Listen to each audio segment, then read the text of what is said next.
super happy to be joined now by Alexandre Kech, CEO of the Global LEI Foundation, formerly at STX, involved in digital assets. Welcome to RULEMATCH Spot On. Well, thank you for having me. I think it's without a doubt a lot of buzz around crypto right now, many things coming out of the United States, as we just talked about. Here in Davos, there has been in years past buzz around crypto, blockchain projects, now perhaps a little bit different. When it comes to digital assets, what is kind of your feeling, the attitude, the approach to things right now in Davos and more globally? Well, the less you see things on the promenade, the more mature it becomes, generally. Lots of AI stuff around, because AI is the new topic on the new kids on the block in terms of topics.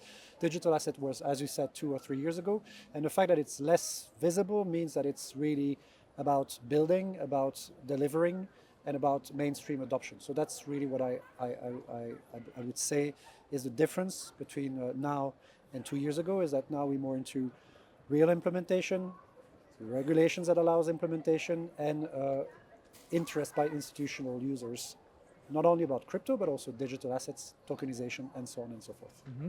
And the conversation that you have in your role, obviously a global role, traveling quite a few different places, what kind of conversations are people having around blockchain digital assets at this point, in this mature phase, would you say? Well, it's maturing, but it's not there yet. And the reason why those Guardian projects, for example, in Singapore, or other proof of concept or pilots are not scaling is because there's a major missing piece of the puzzle, which is about identity. And that's exactly what we do at GLEIF, is organizational identity, and how this organizational identity can be implemented on digital platform, being Web 2 or Web 3, with a verifiable credential system that works and is portable from chain to chain. And that's really what I'm hearing, is that, yes, we've been whitelisting wallets to ensure that they are compliant in the institutional space, but it's not scalable. We need a protocol that enables, like digital assets, the portability of identity across platforms. Very, very interesting. So that's something that has to be built, has to be scaled up, takes a lot of different pieces of the puzzle to come together. I mean, when we talk about tokenization, digital assets, it's clear that the last year was kind of, shall we say, won by big institutions. You think of BlackRock with the ETFs, Biddle now launching, Franklin Templeton, right, with this Benji. There's some news even here in Davos about Hashnote and Circle coming out. Would you say that it's big institutions that are going to help push things forward and scale things up? Is that a missing piece of the puzzle? It is not necessarily a missing piece, but it's still very early stage in terms of scale of adoption. It's one instrument in one environment with a set of known users. If you want those institutional users to be global, to be cross-border, you need an identity system that enables them to, enables projects, enables issuers to onboard them more easily than it is today. And you need those companies to be identifiable vis-a-vis their regulators, but also in a way that is cross-border and is not siloed into one implementation. We've been living in an islands of tokenizations for many years, and we're still here.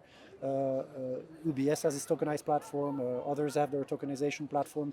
They don't talk to one another. You have companies like Chainlink, which tries to make them interoperable and make assets portable. But we also need identity and KYC to be portable across chain. And that's what we're trying to do at GLEIF, in collaboration with other standardization bodies who do the same, like the OpenID Foundation, for example, just to name one. And so in those conversations, you're talking to many different stakeholders, and obviously every stakeholder has their different perspective. Maybe people looking on the outside don't understand how complicated that is underneath. Just give us kind of the list of the stakeholders that do need to be involved in bringing something like that out, and who are key to making that happen. Yes, so identity is about public and private sector together. You can't have an identity system only managed by private. That's the monopoly of the tech that we have today in the Web 2 world. You also need government involvement, because companies are incorporated at national level by governments. individuals get their identity card from governments. So if you want an identity system that enables a proper KYC and a permissioning access to crypto assets, compliant access to crypto assets, you need to have a collaboration between both. We privilege at GLEIF to have been created by the public sector. So the G20 created the Global LEI Foundation. We are overseen by 70 regulators from all over the world.